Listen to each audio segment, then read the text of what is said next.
RCB और RCCB में क्या अंतर होता है। एक छोटे से कस्बे में रमेश नाम का एक इलेक्ट्रिशियन रहता था।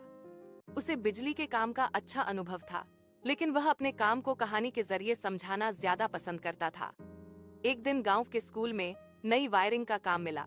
वहां मास्टर जी ने पूछा, रमेश, ये आरसीबी और आरसीसीबी क्या होते हैं? दोनों में फर्क समझ नहीं आता। रमेश मुस्कुराया और बोला, मान लीजिए स्कूल की बिजली एक नदी है। इस नदी में अगर जरा सा भी रिसाव हो जाए तो बच्चों को खतरा हो सकता है। पुराने जमाने में आरसीबी एक पहरेदार की तरह था, जो बस इतना देखता था कि कहीं करंट जमीन की ओर भाग तो नहीं रहा। अगर उसे शक होता तो वह सप्लाई बंद कर देता। लेकिन आरसीबी उतना सटीक नहीं था और हर जगह भरोसेमंद सुरक्षा नहीं दे पाता था। फिर रमेश ने आरसीसीबी की बात शुरू की। अब आरसीसीबी को आप एक समझदार और तेज पहरेदार समझिए। यह फेज और न्यूट्रल करंट को लगातार तुलना करता रहता है। जैसे ही उसे थोड़ा सा भी फर्क दिखता है, मतलब कहीं लीकेज है, वह तुरंत बिजली काट देता है।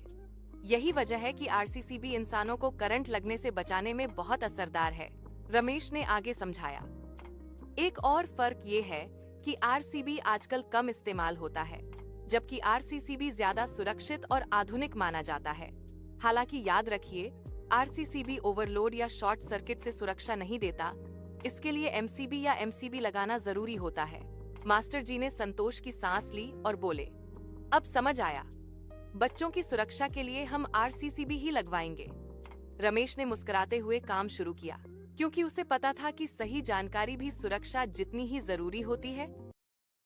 आरसीबी और आरसीसीबी में क्या अंतर होता है। एक छोटे से कस्बे में रमेश नाम का एक इलेक्ट्रिशियन रहता था।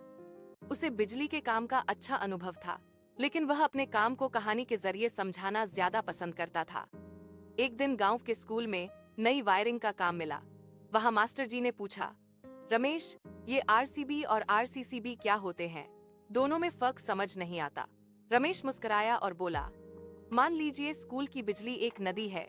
इस नदी में अगर जरा सा भी रिसाव हो जाए तो बच्चों को खतरा हो सकता है। पुराने जमाने में आरसीबी एक पहरेदार की तरह था, जो बस इतना देखता था कि कहीं करंट जमीन की ओर भाग तो नहीं रहा। अगर उसे शक होता तो वह सप्लाई बंद कर देता। लेकिन आरसीबी उतना सटीक नहीं था और हर जगह भरोसेमंद सुरक्षा नहीं दे पाता था। फिर रमेश ने आरसीसीबी की बात शुरू की। अब आरसीसीबी को आप एक समझदार और तेज पहरेदार समझिए। यह फेज और न्यूट्रल करंट को लगातार तुलना करता रहता है। जैसे ही उसे थोड़ा सा भी फर्क दिखता है, मतलब कहीं लीकेज है, वह तुरंत बिजली काट देता है। यही वजह है कि